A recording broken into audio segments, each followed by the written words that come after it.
All right, y'all. Welcome back to another episode of Beyond the Armor. And y'all know Beyond the Armor is a place where men can become naked and true, right? I think a lot of times in life we view people due to their accolades, the titles, and all of those things. But this is a place where you get to know the person for who they are and their upbringing and some personal, intimate stories about their life, especially in the men's space. So today, y'all, let me not forget, I'm your host, Seth Johnson. I am currently a software engineer. I also have a background in clinical mental health counseling. And so before I even get started, because I'm just excited for the young man that I have on today, man. We have Noel Claudio. He's an ex senior program manager at TikTok, and so many other different places I don't have to name. And what caught me by surprise is Dominican. So we're gonna get into that here soon. First generation college student. That's very important for people to understand. Like, this is not a story about somebody who had it like coming down like a silver spoon. This is somebody who got it out the mud per se. 2023 top 30 rising Latinos, 2022 graduate of Penn State. Well, no, you graduated from Penn State when? You was part of Alumni And Achievement I'm much Award. older than that. 2014, but Yeah, that was 2014. an Yeah. alumni achievement award that Achievement Penn State Award. I received. I got you. Yeah. So y'all know we over here, we make mistakes, but we here.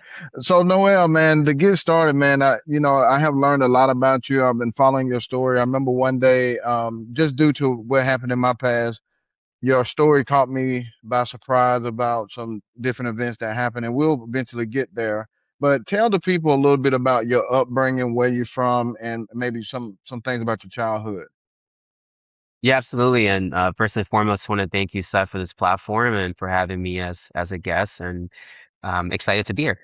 So Appreciate you. my name's Noel Claudio. I grew up in the beautiful city of Philadelphia, the city of brotherly love. Shout out to Philly. A lot of love for that city and what it means to me and the culture. I am both half Puerto Rican, half Dominican. That is where the term Dominican comes from. Yeah. So best of both worlds. And if anyone has been to either island, they are very different, but share some similarities. And it's really awesome to kind of see how much that has grown now in music and culture. So I'm very proud of my Latin roots. Yeah, I grew up in the city of Philadelphia and under, I would say, some pretty harsh conditions. Growing up in the hood, didn't really have my parents they were there for a long time, but growing up, it was a little bit different for me as like being first generation.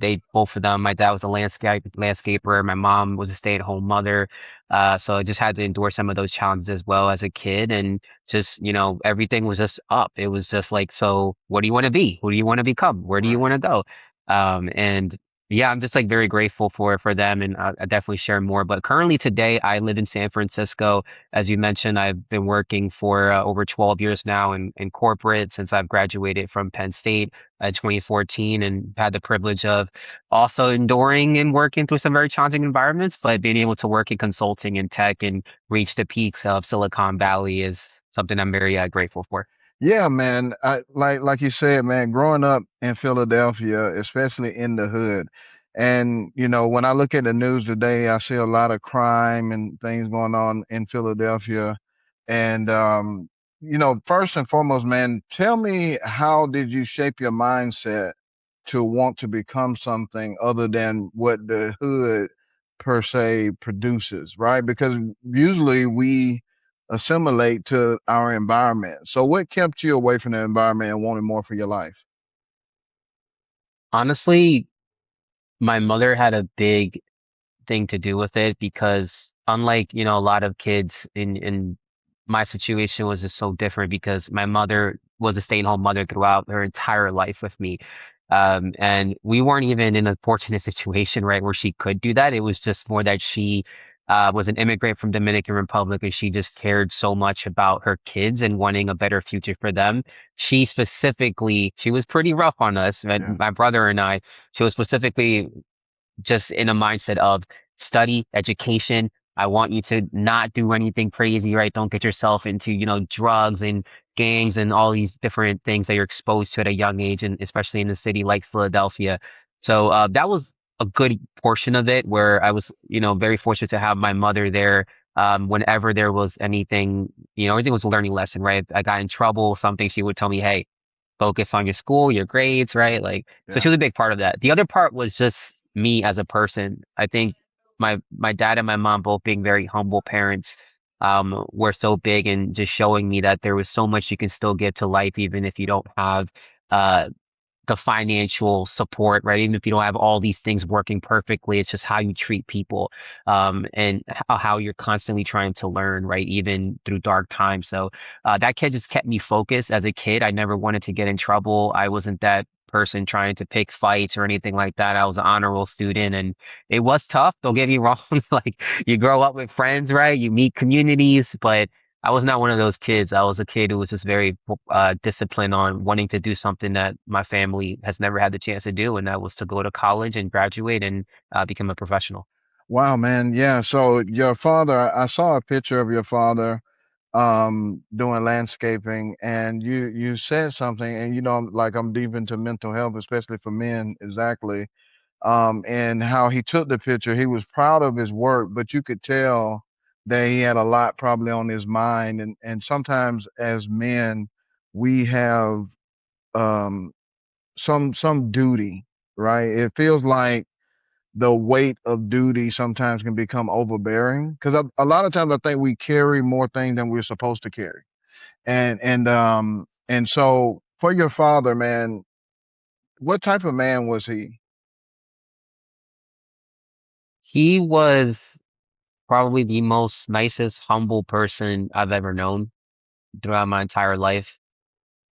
He, to give the context and background, my dad was older when he met my mother. There was about an 18 age gap difference between them. Mhm. My mother had me when she was 26, and my dad was like 42.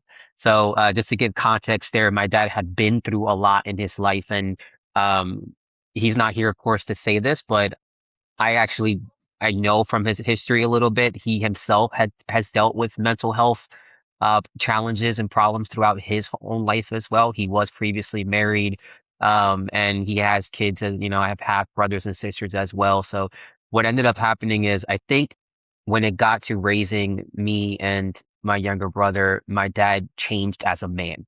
He Mhm. had been through so much in his 40 some years of life that he just learned what it's like to be a father. He learned what to do differently, and I was able to reap a lot of those benefits. So I would say nicely, like, I got the side of him that was this like caring, humble man who wanted the best for his kids. He was not the smartest or brightest in terms of, on paper or something like that, but what he could bring and did was just like this amazing just background to, like, life. He could paint houses. He could cut grass outside. He knew about construction. He knew all the little things that today we kind of lose a little bit, right? With the computers and all. He Yeah. could do it all. He was just like, and he was also like a little bit of an entrepreneur where Yeah. he had this business mindset all the time, even though he didn't have the education to follow him. So it's the best person I've ever met in my life, the best man. He passed away unfortunately when I was only 19, but I got to see a really good side of him throughout my childhood, and I wish every single day he was still around to see where I'm at today. Wow. Yeah, I know he'll be proud of you, and he's still proud of you. You know, and this is going to segue into a very sensitive time for you. Um, you was currently in college at the time when he passed, correct? And do you remember that feeling that you felt when you learned of his passing? Yes, it was October 2011, Yeah. and I had just came into my sophomore year of college. So it was a big thing for our family. He had a lot of high hopes, a lot of um, inspiration behind me. He was always talking about me to his boss and to all the family members. Like, I was going to be that, guy who was going to, not just make money, but just make a big impact in the world. So he had a lot of hope for me. And when I found out about the passing, unfortunately, what ended up happening that day, and this is something that I've shared, but I don't talk a lot about recently because it's just been so long. But now that I'm like going back as you asked this question, the day he passed away on the October 13th, 2011, we had a conversation. And just for context too, my dad already had some pre-existing medical conditions, asthma. He also suffered from COPD from smoking a lot of cigarettes and exposure to factories in his early days in Puerto Rico. So he had these issues. So I knew already myself that any given time something could happen to him.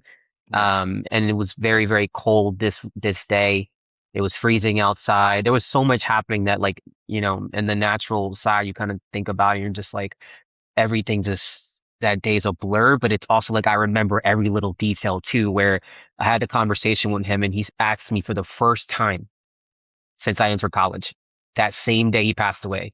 He mm, said, "What do you want to be? Like, wow, what are you going to do with your degree?" And I was telling him, well, I want to travel. I want to work in IT. I didn't know at the time that that meant what I ended up working in, which was consulting, yeah, but I was just very optimistic around I want a career in technology. And we just had this chat for about maybe like 5 minutes where he was asking me questions. He was in his room, he was on the computer. And then a few moments later, I remember him having some asthma issues and he was using his machine and on the floor, stress, all these things going on that day, and the way that he ended up unfortunately passing away that is that later that night he decided that he wanted to go play a lottery ticket with my mom, yeah. and they just went out around the corner, took the car for a spin. And unfortunately, on the way back home, he had an asthma attack while driving. And I'm telling you, Wow.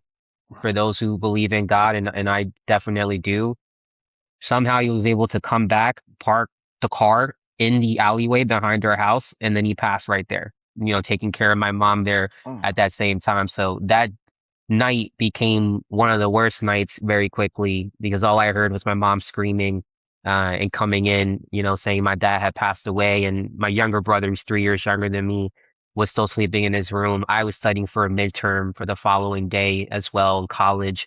So there's just a lot of thoughts racing through my mind. And while I, at that age, knew something could potentially happen to him because of his medical conditions, my first reaction was, oh no, what do I do for my mom and my brother? It wasn't even me.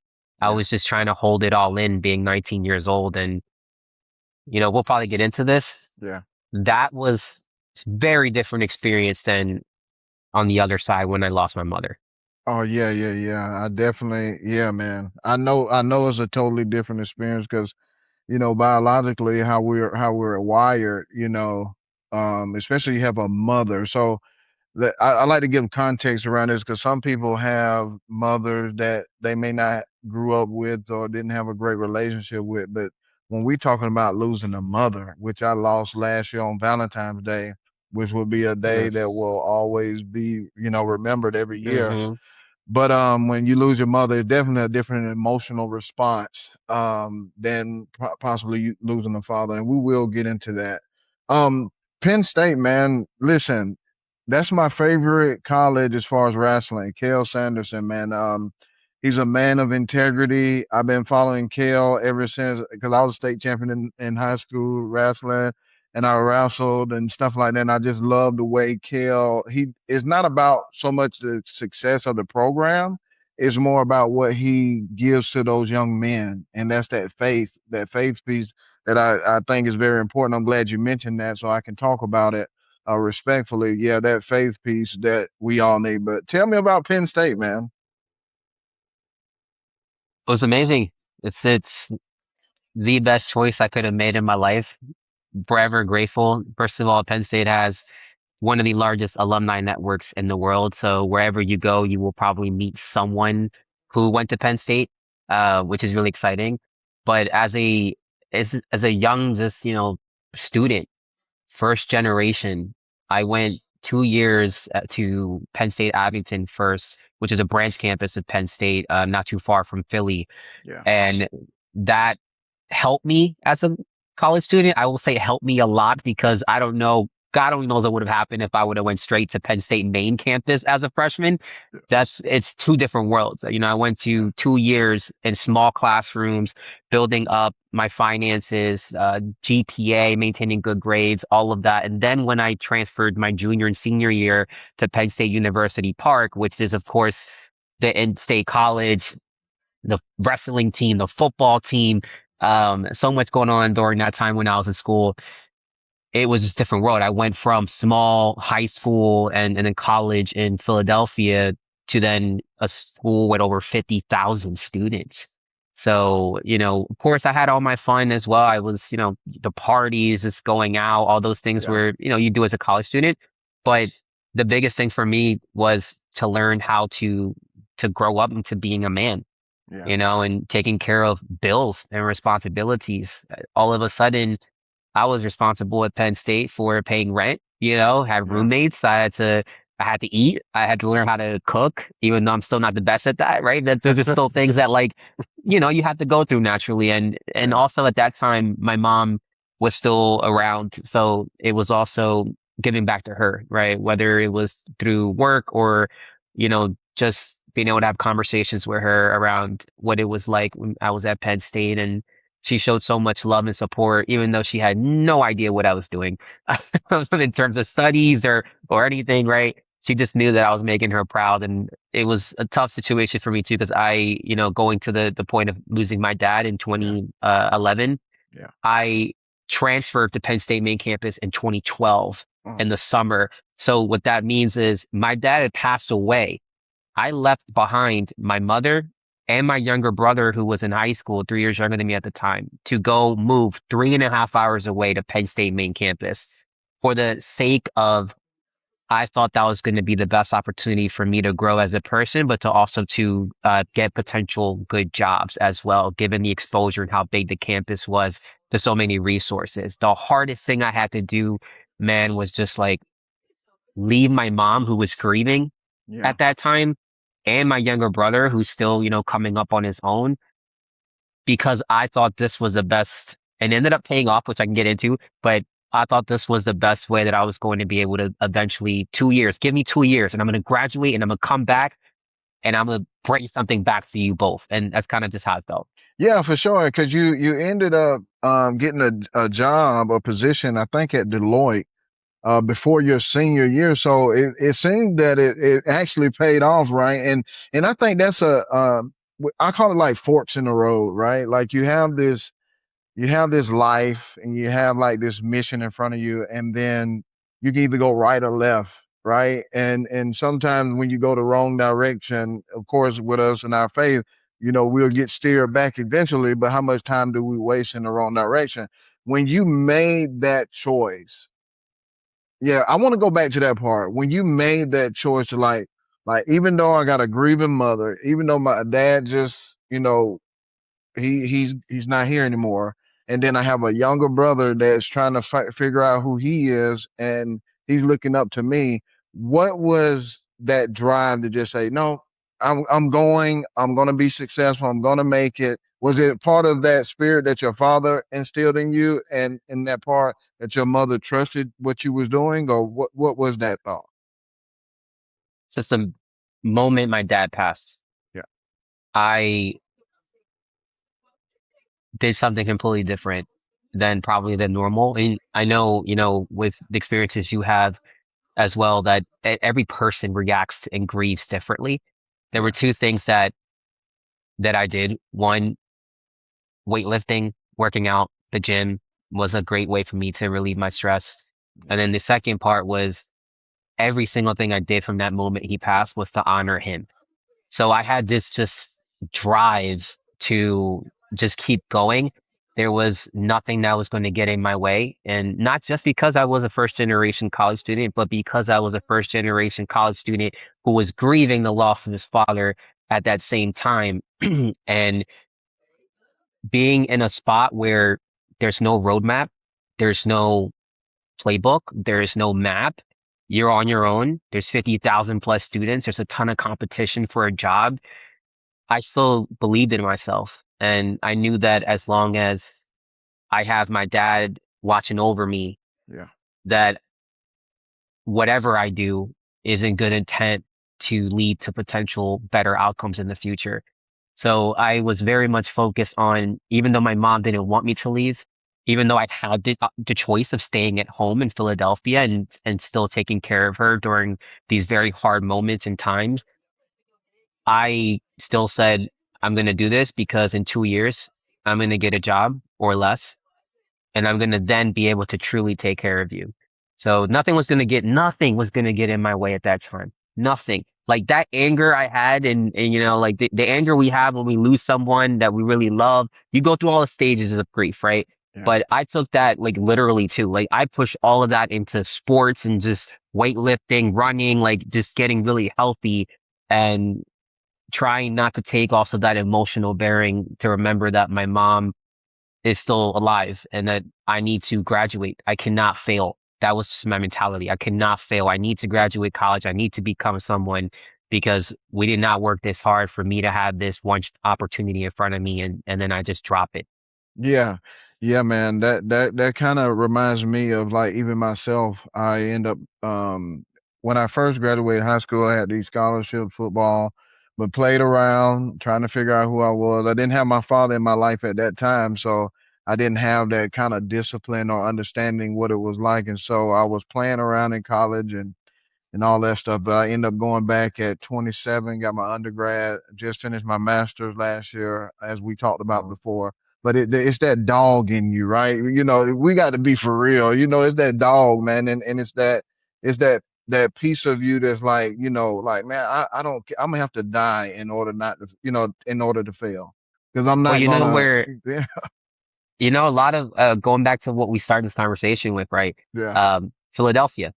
What is Philadelphia known for, right? Like I grew up in a city that's known to be underdogs. It's known to have people come from nowhere and be successful, from the Fresh Prince of Bel-Air, watching Will Smith, right, to Kevin Hart, to even the rap game with Meek Mill and Dreams and Nightmare, right? Like there's yeah, so much there. And like I took that literally too, like as I was growing up in the city thinking if they can make it, I can make it. But you get this kind of, the city shapes you and you're just yeah, like, oh no, I'm gonna make it out of here. Just watch, right? And it's just yeah. that extra motivation. Yeah, you remind me of Boots Ennis too, the boxer from Philly. Yeah, the Boots Ennis. Yeah, y'all have that dog. It's a certain type of dog, especially from Philly. So yeah, man, I'm glad that you was able to conjure up all of those, all of those emotions, that perseverance, that grit, that resilience, everything that reflects and what I see as a man of faith for sure. So talking about your mother, man. I saw that you had wrote like a small like article basically about your it may be your grandmother Gloria, the one that raised your mother. Tell me about her and what she meant to the community and what did she instill into your mother from what you know. And my grandmother, big time, was big time. And honestly, like I didn't get to really meet her for the longest time because my parents just didn't have the financial resources to bring me over to Dominican Republic or Puerto Rico when I was a kid. I didn't get to go to DR honestly until she passed away. Yeah. And she passed away in 2017, the same year that my mom passed away, which I'll get into kind of the how those things unfortunately related a ton and how my mom was treated afterwards and what was she was going through with the loss of her mother. But my grandmother in the community, she comes from she came from a very small community, La Mata de Santa Cruz in República Dominicana, and like she was like every community has that one person, right? That was Yeah. her, where she always organized events for the community. She had all the kids in church. She was everyone's mother and grandmother at the same time. Fun fact, I don't know if you listen to or have a lot of friends within like the Latin space who listen to bachata music, but Yeah. there's a very big star, old school bachata, Raulín Rodriguez, who's done a lot of famous hits in DR. And my grandmother was one of the people that helped raise him and put him into church, into the communities where he first learned to sing. And then Wow, that's became this like crazy. mega star afterwards. So, that's the type of woman she was. She had she's got so many awards. She was recognized. Even when she passed away in May of 2017, it was the first time I went to DR and I saw with my own eyes. I'm talking about hundreds. There must have been like 400, 500 people from all over at her house. We're all Yeah. passing food, plates, everyone's, cooking. We're all telling stories. They're all telling stories about my grandmother. I'm Mm. walking around for the first time. Like, this is foreign to me almost because I grew up in Philadelphia. I didn't grow up in Dominican Republic. So for me to see this with my own eyes, I saw my mother, how much it impacted her. She was crying so much and everything. It was just the love that she was receiving as a strong woman. She's very big into faith, Catholic. Wow. Um, she was just the best person I've ever could have met as well. And I did get a small chance where she was granted the ability to travel to my graduation at Penn State.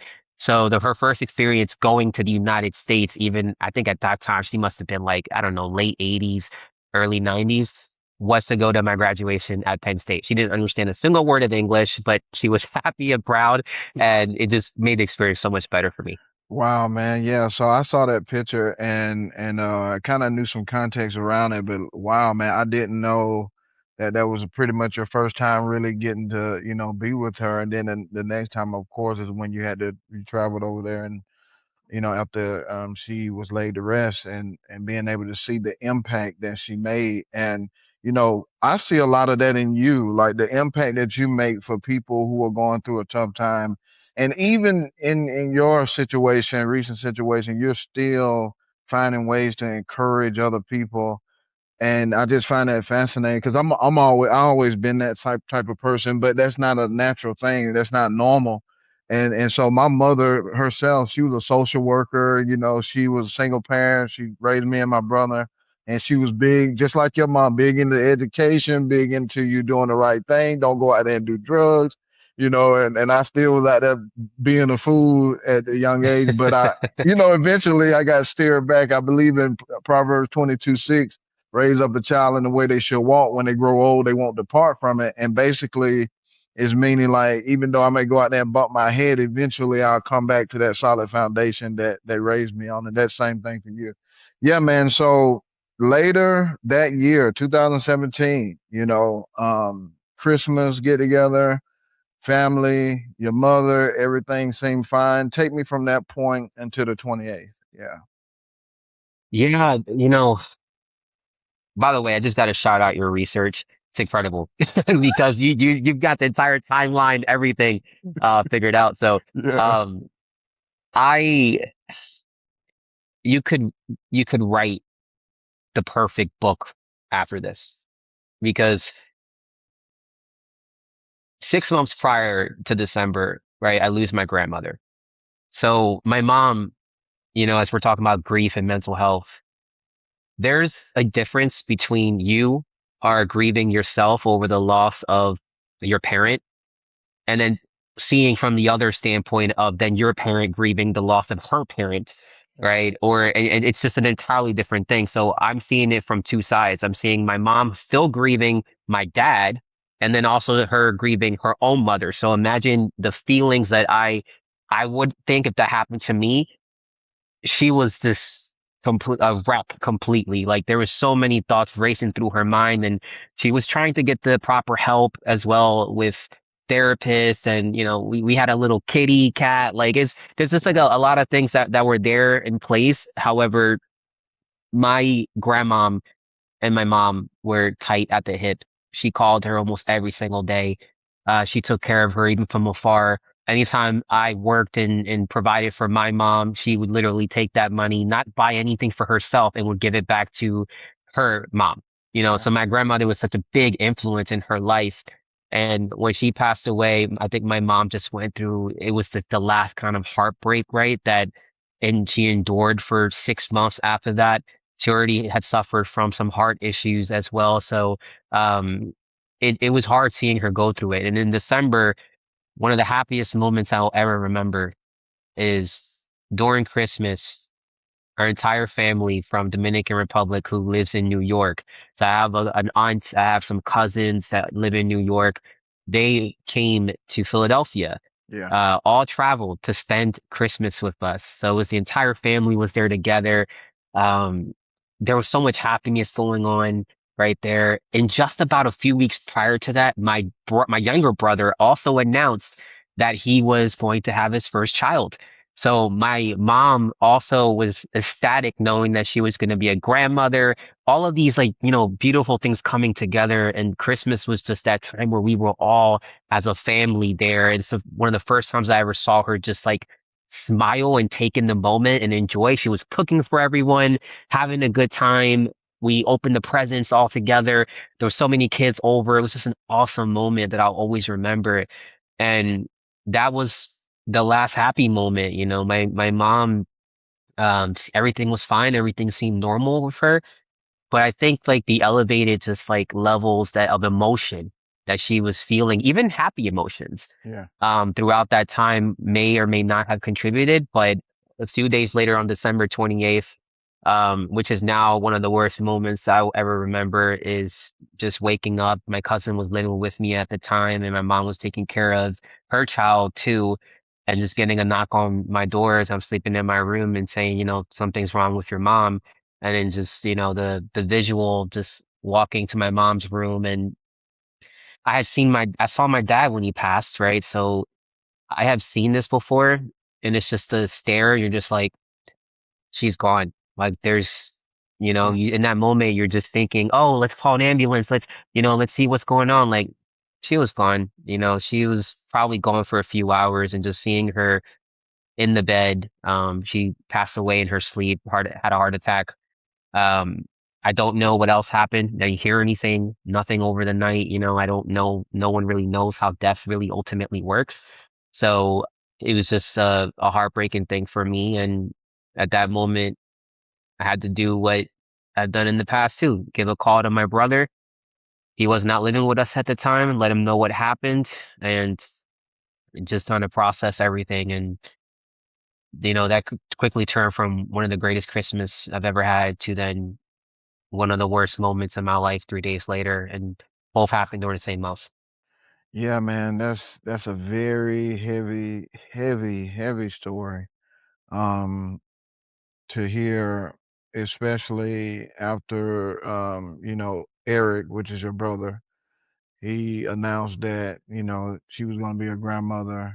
And what I know about stress, and we don't know if this contributed or not, but long bouts of stress do affect the body. And Yep. most of the time it attacks whatever has already been weak, and we don't know if that contribute to it or what. But man, losing a mom is not a joke, man.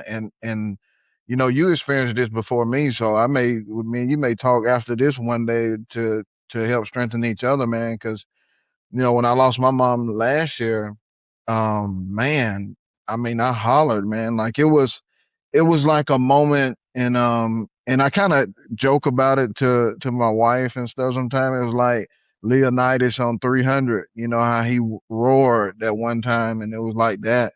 And it was like a cry for like for strength, cuz man.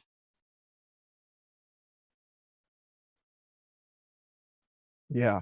So, yeah, man, you having to deal with all of that, and you still this person that pours into other people. When do you take time to reflect, or even if do you ever reflect? Because I know you're so busy, right? You've been senior, product manager, all of these things, going from major company to major company, helping them in the worst moments that a company can have, TikTok with the band, and, Twitter transforming into X, and all of these different things, right? So tell me, when do you have time for yourself, man? And what do you do other than weightlifting? um, I spend a lot of time giving back to the community because of the two people that we talked about. In my case, with my grandmother, it was in her blood. This is what she did, and I'm not. People say, "Hey, I'm not surprised you do a lot of this because it came from your grandmother."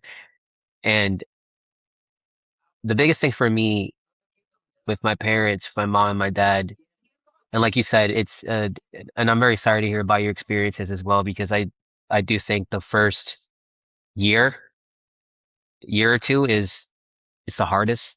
It is the absolute hardest. At some point, you will get to 5 years, 9 years, and this is a much easier conversation to have. You start to take it from more sadness to more funny memories and Yeah, start laughing and doing a lot of what I'm doing right now. But it's because it's been so many years now. yeah, But at that time, I was of course devastated, and my just I want to share this as well with all the listeners too. Is I was not in a good place when I lost my mom. yeah, First of all, like I was also not in a good place. Like I was working at that time for Deloitte Consulting, a very, very high intense company. Um, Client work. I was traveling, and I did what I do not recommend anyone to ever do when they go through a significant loss. My reaction to cope with it was, well, I did it in college. I went and graduated, school. I can just keep working. It'll distract me, right? And I'll be fine and get over it. That did not happen at all. yeah, I failed completely at my job. I was not there mentally. I could not show up each and every day. I didn't take more than maybe like 2 weeks or 3 weeks off. I needed 6 months. I needed a year. I don't know. It was that tough on me, right? And I think as you said, like men, being mama's boys and things like that, like I was just so attached to my mother. And what like really pained me the most is that my mother was only 51 years old when she passed. young So man. my grandmother was 90 something, like very different. I thought I was gonna have my mom just as long.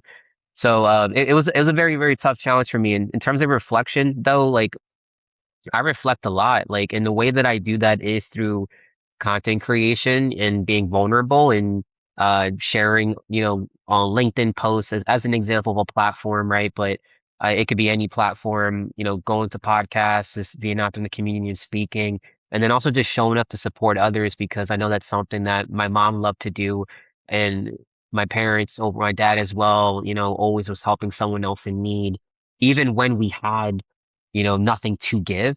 Yeah, And that's kind of how I feel right now. So it's not going to be easy, and it hasn't been easy for me. I've had my moments too where, working conflicts a lot. You're kind of in this same motion each and every single day where you don't get a time to reflect as much as you like on where you've been and your entire journey. But I always think about my parents and each and every day and all that I do. And the way that I process is by speaking and by giving back. And, I always know that my parents are behind me. So a lot of people ask, oh, why are you so comfortable sometimes in speaking or posting? And I'm just like, you will probably relate to this. The hardest thing I believe that you have to do in your life outside if you lost your own kids is to go in front and give a eulogy for the oh, loss of your own mother yeah, or father or a significant loved one. And you have to speak when you're at one of the worst states you've ever had in your life. And you got to go out there and speak and in small, short words, share what an entire life someone's given to you and what they've done and accomplished and what they've meant. I just feel like if you can do that, you can do anything else in the world. There's nothing that's going to be as painful. So, that's right, man. Yeah, I remember giving the eulogy for my mom, and I was strong, man. You know what I mean? And during that time, for me, I was a substance abuse counselor at that time, and so seeing the people go through battles and it's much deeper than some telling somebody to quit or trying to convince them because you love your kids you need to quit. That's not enough, because when you talk about addiction and stuff like that, it's way deeper. But during that time when my mother passed, I took off maybe a week. I don't know if it was long enough or not, but I actually became stronger during that time and just kept like hearing my mom's voice echo like, don't you stop, because that's what she used to always tell me. She was like, when you go, don't you stop. You keep doing what God told you to do. I believe in you. You're gonna finish. And one of the last conversations me and my mom had, man, which was a good moment too, is like she was like, "You're so handsome. Come here." And I walked over to the side of her bed, and she said, when do you graduate? She was talking about when I finished my master, and I told her in December of 2025, and she was like, let me know. And that was one of the last conversations we had. So when I finally graduated, I remember being in the car alone, and I said I did it. I did it, mom. And it was just a moment, man. Having that moment. And then the other day, me and my wife was laughing about something my mom would say to me. you know. But I'm thank you for that, giving me that knowledge, right? That wisdom of what you went through, and exactly, as a therapist, I have been there for people who have went through grief, and grief is not linear. It's not like a straight line, but you can make it better in just remembering the good things, not thinking about the moments of demise, not thinking about the health declining, but the times in your life where your mom was there to speak you over that obstacle, or to be there to cook a warm meal for you when you felt lost, or when you were going through a bad breakup, whatever those things are, man. Just remembering them for that, man. Yeah, man. We always have a question or two at the end of the podcast. And because you are an inspiration for a lot of people, probably more than you even know, what are two things that you would give people who feel like, one, that they are not in a place to where they want to be, and maybe people who are discouraged because of, AI and life and all those things for pursuing, goals in tech? Yeah, I think even before answering that question, just want to real quick go back to what you just mentioned. I think a there's something, spiritually about when someone passes or they're going to pass, where it's just like again, like almost like this.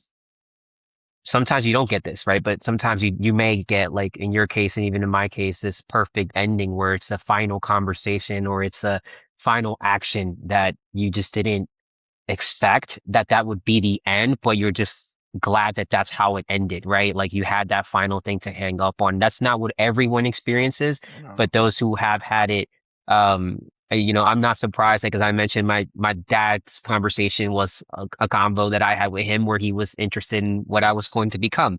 When my mom passed away the night before, that same night before she went to sleep, which was the last time she went to sleep, something instinctively like within me said as she was about to go up the stairs, as I was at the dining room table, to run up to her like I always joke around with her and to give her a hug. Wow. So I gave her a hug.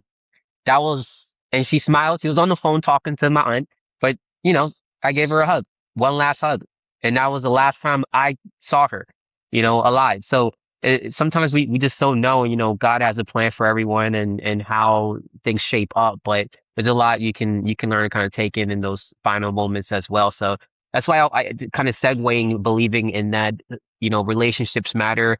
You never know. No one knows their last days in this world, or last breath, right? At any single given moment.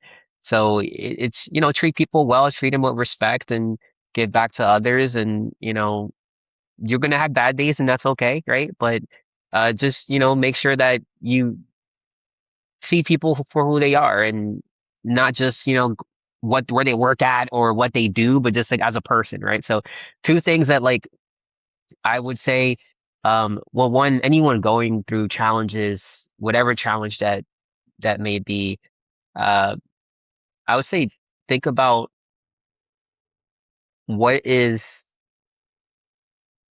what do you want to be, what do you want to become, and what will it take for you to turn that from a challenge to an opportunity? Mm. Because that challenge is what it is. It's a challenge. It's temporary. It can be broken. You can achieve it, but there's going to be some steps you probably have to take to get over whatever you may be battling. In the case of grieving, some things is time, sure, but there's some things you can actively do, right, to make you feel better.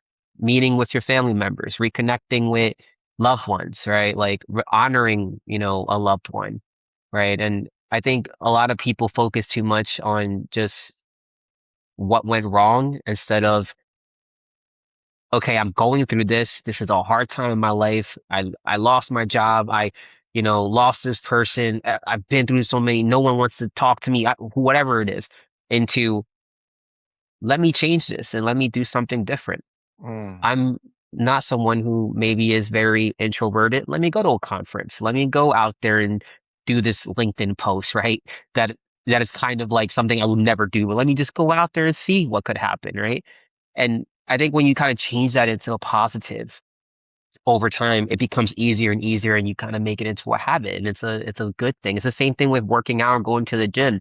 The yeah, first time you lift those heavy weights, you're just like, no, this is not for me, right? But then you start, doing the repetition and it becomes easier someday, right? yeah, So I used to, as an example, like I never was able in college when I was in, I would say my peak health, even at Penn State, I was not ever in my weightlifting ever able to lift and bench press 225, not right, even for one rep. Like I could do right. everything else. I could deadlift 300 plus pounds, all these things. I couldn't do a bench press for 225.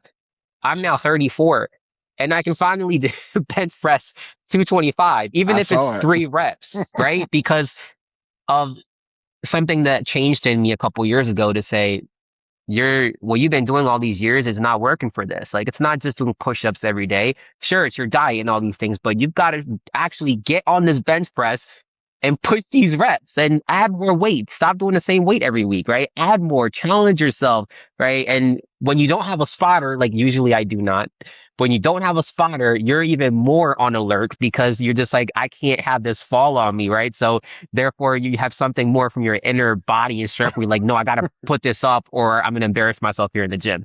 Yeah, So there's just a lot to take in there. And any other part. So tech and AI. So from like a corporate perspective and the world has changed. Um, I don't think it's any more a conversation of do you want to embrace AI or not? I think it's we have to for sure. now. It's those years have gone by. It's been like 4 or 5 years now of AI adoption in the masses.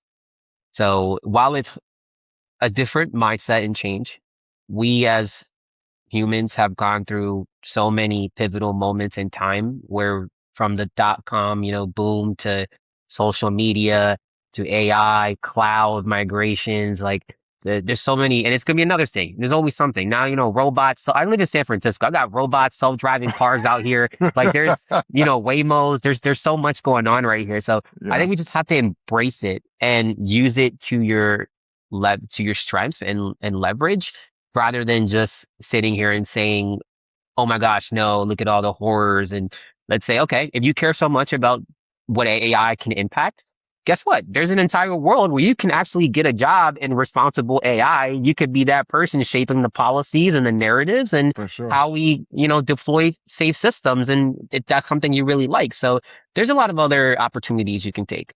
Yeah, for sure, man. And that segues into like a book that I read, The Question Behind the Question. And this book is really good. It's by John G. Miller. And it basically stops saying like why or who and start saying how can I become better, right? And that's exactly what you're saying is, things change, man. You got to be elastic, and I think about, just living life. You have to be elastic. Like we experienced some things that a lot of people wouldn't even be able to deal with because we became elastic. We was able to bend at the right place, but also we let it shape us to become stronger and do more. You know what I mean? And not I don't want to live this life and not be empty at the end of it. Like I want to, like Miles Monroe, he's a famous pastor from the Caribbean area, and he said when he leave the world, he wants to leave empty.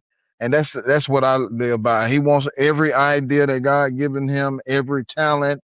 He wants to exploit it all the way. Every relationship building, every book, every movie, whatever it is, he wants to leave empty. And that's the way that I live my Mm, life. That's why people say, man, you was finishing a master's in mental in clinical mental health and you was teaching yourself this. And yeah, man, that's just part of life.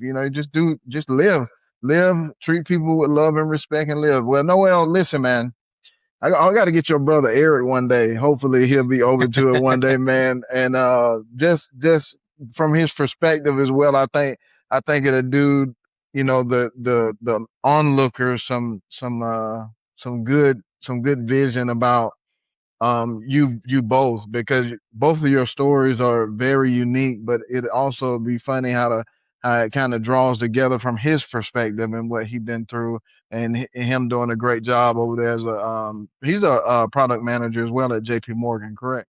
Yeah, he's a product manager. I mean, shout out to my little brother Eric. I mean, powerful. His story is completely different than mine. You Yeah, know, I'm coming from the older brother and responsible, having to take care of the family mindset. yeah, What he had gone through, I can't even share it because yeah, it's his story and he's suffered through so much.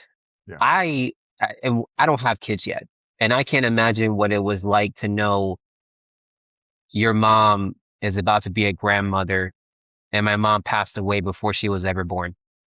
yeah, Right? Like it's just you just can't write write this, right? Like there's so much he's endured. And now he's, by the way, you ever talk to him, he's like the best father ever, two girls, he's a coach for a soccer team, little girls league. Like he does so much in his day to day that I'm just like, even though I'm older, I'm so inspired by him and he's taught me so much about perseverance and strength. And it was one of those times when I lost my dad, when we lost our father at that time, I was the one who was the strong person taking care of, my brother, everyone else, making sure we were all good. When my mom passed away, he was taking care of me. wow, It was the opposite. He was taking care of me because I was really close to my mom. He was really close to my dad. And it's kind of like it switched and forever, grateful for him. So there's now we both don't have our parents, right? So I think the brotherhood, the relationships that we have too are even stronger today than ever because your parents, they raise you, you never know what's going to happen in their life, but now it's just like two brothers having to grow up as adults, be humans, right? Go through the cycles of life yeah, and having to learn these things on our own is very different. How to learn how to be a father, learn how to be a mother, right? Like it's very different when you don't have your parents in your life. So I use the term adult orphan a lot because I was at first thinking it only meant for children, right? yeah, Like when you would think of an orphan, you think of when you're 6 or 7 years old, something happens to your parents, and then you have to, grow up without them. Like, yes, that's a hard and very terrifying experience to go through. But I think at any age, when you don't have both your parents, like your life changes, it switches, it forces you to have to think differently, it forces you to have to be on your own. There's no more guidance. There's no more, here's what I would have done. There's no, this is all on you to become your own person. And in a way, it has shaped me. It has shaped him. And we both now are who we are. And what we can take forward is the amazing memories of our parents and what they taught us on the things that sometimes won't show up in a classroom, right? It's the how do you treat with people with respect? How do you that dog and hunger inside you, right? That they had as well, where they move to an entirely different country. They're immigrants. They come to the United States. They have to learn how to interact with different communities. They experience racism. They experience, being poor, all of these things. And that's what makes this whole conversation even harder because look where I'm at now, right? I've had the privilege of 12 years working in corporate, making all the money I could possibly make, savings, but I don't have my parents to give it back to. And to anyone listening to this podcast, while you do have your mother or father, whatever that relationship may be, if it can be repaired, talk to them, call them, apologize, discuss, right? Whatever that is. You don't know when it's somebody's last time or day, and you just want to make sure that you at least were able to get off your chest, whatever that may be, because it is going to be something you will always remember in your life. So, yeah, that's the one thing I wish they were here. I know they're still seeing me spiritually, but I wish they were here to see all of that because one thing I've always been hard on myself is You know, you start getting to a point where 4 or 5 years ago, I used to think, what did I do this all for? Mm. What did we do this for? Like the whole point, you know, your parents, you raise your children because you want them to be better than you. And then hopefully you know, they can give back and provide. I'm at a space now where I could have supported my mom. I don't know about the rest of her life, but if she was still around, she would not have to work much at all. And I'm not able to do that. So now it's my brother's probably thinking about his children. And for me, it's setting up for whenever I have children someday on how what I would do, how I would treat them and bring back that grit. But regardless, you have the power to change your entire legacy. And that's how I looked at it. We changed our legacy of our entire family by reaching where I am now as a program manager experience and my brother being a product manager. He has an entirely different story, as I mentioned. Great to talk to him. But both of us have just achieved the things that my parents could have ever dreamed of and more. And now we're just hoping we could use those lessons to teach, our kids someday, and keep it going. Man, Noel, this is I always say it because you probably don't watch one of the videos, but been having some bangers. But Noel, this one is I'm telling you, man, for everybody who's looking, man, please drop a like, subscribe. I will leave Noel's contact information, his LinkedIn, whatever other platforms at the bottom of the description. But Noel, I thank you for your time, man, because I know your time is very, you do a lot of things, and for you to have this time with me today, I am truly blessed by your presence, man, and I thank you for your amazing story and the strength that you have given me through your testimony, man. And so with that, y'all, thank y'all for tuning in, and we'll get back to you on the next episode.